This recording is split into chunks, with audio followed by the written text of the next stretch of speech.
നമസ്കാരം. Raft of ഫുട്ബോളിലേക്ക് അവർക്കും സ്വാഗതം. റോഡ്രിഗോക്കായി മാഞ്ചസ്റ്റർ സിറ്റി നീക്കങ്ങൾ നടത്തുന്നു എന്ന വാർത്ത ഇന്നലെ മുതൽ പുറത്തേക്ക് വന്നിരുന്നല്ലോ. ഇപ്പോഴിതാ മറ്റൊരു സൂപ്പർ താരത്തിനായി കൂടി അവർ ഇനീഷ്യൽ ആയിട്ടുള്ള മൂവ്മെന്റ് നടത്തിയിരിക്കുന്നു എന്ന വാർത്ത പുറത്തേക്ക് വരുന്നു. ഫബ്രീസ് ഹോക്കിൻസ് റിപ്പോർട്ട് ചെയ്യുന്നു, ജിയാൻലുഗി ഡൊണ്ണാരുമക്കായിട്ട് അവർ ഇനീഷ്യൽ ആയിട്ടുള്ള മൂവ് നടത്തിയിരിക്കുന്നു എന്ന് അദ്ദേഹത്തെ ഉദ്ധരിച്ചുകൊണ്ട് നിങ്ങൾക്കൊക്കെ വലിയ വിശ്വാസമുള്ള ഇറ്റാലിയൻ ഫുട്ബോൾ ജേർണലിസ്റ്റ് ഫബ്രിസിയോ റൊമാനയും ഇക്കാര്യം പറയുന്നു. ഫബ്രീസ് ഹോക്കിൻസിന്റെ റിപ്പോർട്ടിലേക്ക് പോകാം. അദ്ദേഹം പറയുന്നത് എങ്ങനെയാണ്, എക്സ്ക്ലൂസീവ് ആയിട്ട് കൊടുക്കുകയാണ്. മാഞ്ചസ്റ്റർ സിറ്റി ജിയാൻലുഗി ഡൊണ്ണാരുമയുടെ കാര്യങ്ങൾ ഇപ്പോൾ മോണിറ്റർ ചെയ്തുകൊണ്ടിരിക്കുകയാണ്. എഡേഴ്സൺ ലീവ് ചെയ്യുകയാണെങ്കിൽ അദ്ദേഹത്തെ എത്തിക്കാനാണ് അവർ ആഗ്രഹിക്കുന്നത്.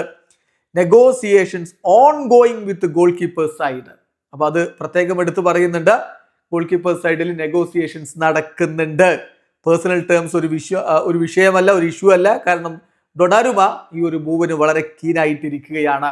നമുക്കറിയാം, ജിയാൻലുഗി ഡൊണാരുമ PSG വിടാൻ ആഗ്രഹിച്ചു നിൽക്കുന്നു എന്ന വാർത്ത ഇന്നലെ നമ്മൾ റിപ്പോർട്ട് ചെയ്തിരുന്നു. അദ്ദേഹത്തെ സൂപ്പർ കപ്പിനുള്ള യുവേഫ സൂപ്പർ കപ്പിനുള്ള സ്ക്വാഡിൽ നിന്ന് ഒഴിവാക്കിയിരിക്കുകയാണ് ഇപ്പോൾ ലൂയിസ് എൻട്രിക്കയുടെ സ്റ്റാൻഡ് വളരെ ക്ലിയർ ആണ്. അദ്ദേഹം ജിയാൻലുഗി ഡൊണാരുമയെ ഫസ്റ്റ് ചോയ്സ് ഗോൾ കീപ്പർ ആയിട്ട് കാണുന്നില്ല. ഷെവലിയറിനെയാണ് ഇപ്പോൾ ഫസ്റ്റ് ചോയ്സ് ഗോൾ കീപ്പർ ആയിട്ട് കാണുന്നത്. ഇത് അൺഫെയർ ആണ് എന്നതാണ് ഡൊണാരുമയുടെ നിലപാട്. അതുകൊണ്ട് തന്നെ അദ്ദേഹം PSG ഇനി കോൺട്രാക്ട് പുതുക്കാൻ തയ്യാറല്ല. ഈ സമ്മറിൽ ക്ലബ്ബ് വിടണം, അതാണ് അദ്ദേഹം ആഗ്രഹിക്കുന്നത്. അത് നടന്നില്ലെങ്കിൽ അടുത്ത സമ്മറിൽ എന്തായാലും പോകും. എന്തായാലും ഈ സമ്മറിൽ ഇപ്പൊ പോവാനുള്ള അവസരങ്ങൾ തുറക്കുന്നു എന്ന സൂചനകളാണ് ഫബ്രീസ് ഹോക്കിൻസിന്റെ റിപ്പോർട്ടിൽ പറയുന്നത്. ഒപ്പം തന്നെ ഇത് ഫബ്രീസിയോ റൊമാനയും കൊടുക്കുന്നുണ്ട്. റൊമാനോ പറഞ്ഞായിട്ട് സിറ്റി ചീഫ് റിപ്പോർട്ട് ചെയ്ത കാര്യം അദ്ദേഹം തന്നെ അത് ഷെയർ ചെയ്യുന്നുണ്ട്. അതായത് Pep Guardiola remains a big admirer of Gianluigi Donnarumma despite Manchester City's recent signing of James Trafford. ട്രഫോർഡിനെ അവർ സൈൻ ചെയ്തിരുന്നു, ഗോൾ കീപ്പറെ. പക്ഷേ ഇപ്പോ ഡൊണാരുമയുടെ കാര്യത്തിലും അദ്ദേഹത്തിന് താല്പര്യമുണ്ടെന്നത് പുറത്തേക്ക് വരുന്നു. ഫബ്രീസിയോയുടെ റിപ്പോർട്ട് കൂടി നോക്കാം. അതിൽ അദ്ദേഹം പറയുന്നത്, മാഞ്ചസ്റ്റർ സിറ്റി PSG കോണ്ടാക്ട് ചെയ്തിട്ടുണ്ട് ഡൊണാരുമയുടെ ഡീൽ കണ്ടീഷൻസ് അറിയാൻ വേണ്ടി. PSG ഇപ്പോൾ ആവശ്യപ്പെടുന്ന 50 മില്യൺ യൂറോയാണ്.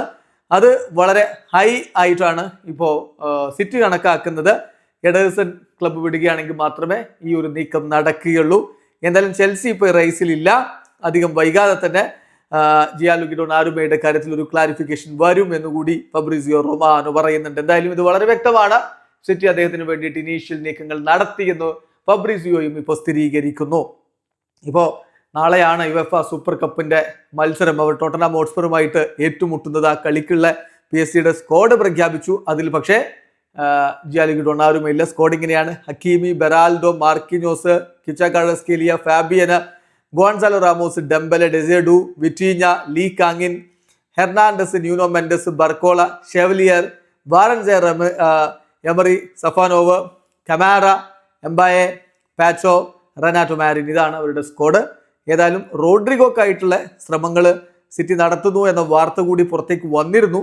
അതുമായി ബന്ധപ്പെട്ട് ഇപ്പോൾ ഫ്ലോറിയൻ പ്ലറ്റൻബർഗ്, സ്കൈ സ്പോർട്സിന്റെ റിപ്പോർട്ടർ പറയുന്ന കാര്യം കൂടി നമ്മൾ നോക്കിയാണ്. മാഞ്ചസ്റ്റർ സിറ്റി ഇപ്പോൾ ഇനീഷ്യൽ ടോക്സ് റോഡ്രിഗോയുടെ കാര്യത്തിൽ നടത്തിയിട്ടുണ്ട്. അവർക്ക് താല്പര്യമുണ്ട്. എന്തായാലും ഇതുവരെ ഒരു ഡിസിഷനിലേക്ക് എത്തിയിട്ടില്ല. കാരണം മാഞ്ചസ്റ്റർ സിറ്റി ഒരു പെർമനന്റ് ഡീല് റോഡ്രിഗോയുടെ കാര്യത്തിൽ നടത്താൻ ഇപ്പോൾ അവർക്കത് അഫോർഡബിൾ ആണോ എന്നുള്ളത്. എന്തായാലും സിറ്റുവേഷൻ ഇപ്പോൾ കംപ്ലീറ്റ്ലി ഓപ്പൺ ആണ്. അതോടൊപ്പം തന്നെ പ്ലെയറും ഒരു കൺക്ലൂസീവ് ആയിട്ടുള്ള തീരുമാനത്തിലേക്ക് പോയിട്ടില്ല എന്നും ഫ്ലോറിയൻ പ്ലറ്റൻബർഗ് പറയുന്നു. വീഡിയോ അവസാനിക്കുന്നു. ഫുട്ബോൾ ലോകത്തെ കൂടുതൽ വിശേഷങ്ങളുമായി റാഫ്റ്റ് ടോക്സ് വീഡിയോ എത്താം.